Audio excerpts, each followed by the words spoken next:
Good afternoon. Today I'll be reading to you the children's book, Fish Don't Play Ball by Emma McCann. Now in the children's book, Fish Don't Play Ball, you have the fish, Bob the dog, and Sam the human. The book starts off like this. Bob was just dozing off to sleep when Sam burst into something large and interesting. It's pictured too. "Look, Bob," said Sam, excited. "Dad bought me a goldfish. Isn't that great? It's called Fish."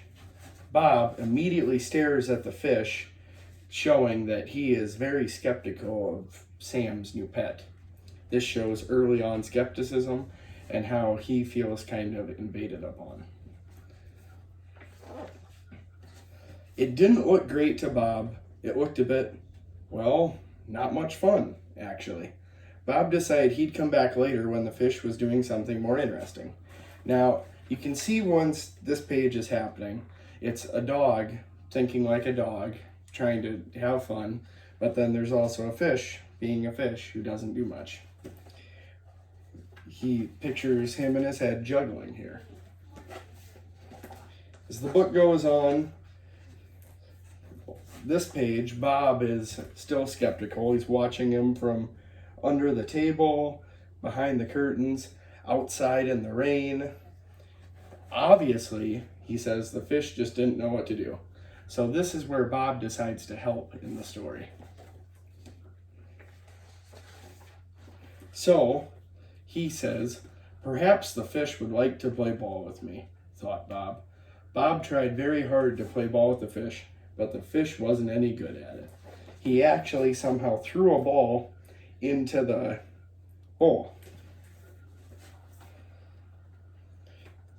Then Sam comes in and told Bob off for playing ball with the fish.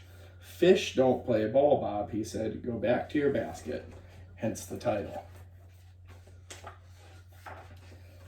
Bob then tried to share his blanket with the fish, but ended up just making a mess. Then Sam told him off again. Even, in true kids' book creativity, Fish tries to go for a walk with Bob in a wagon with his fishbowl in it. When Sam saw Bob drop his leash into the fishbowl, he got angry. Bob is confused. He thinks fish don't go for walks. They don't do anything. What do they do? So he's sitting in his basket, kind of sad and frustrated. And then the book continues. He's trying to find something similar. Here's his list. Fish don't like blankets. They don't like being petted. They don't like juggling. Worst of all, they don't play ball. Sam came in with a little blue pot. Bob watched as Sam opened it and shook some flaky stuff into the fishbowl. The fish started to eat it. This is once Bob realized that people do have similarities, and everyone needs to find theirs. So he realized that they both like to eat, and maybe fish weren't so bad after all. That is the end of the book.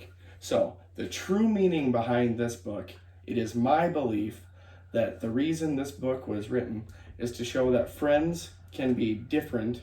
Not everyone has to like the same thing, but it is important to try to find similarities in a book. So Bob couldn't find anything in his puppy dramatic world to do with the fish, but the fish was able, well, doesn't do much, but Bob was persistent and paid attention to Sam, and Sam saw that they both like to eat.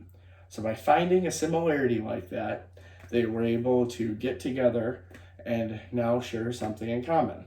And I'm assuming, being as a children's book, this starts off the best of friendships. Thank you. Have a good night.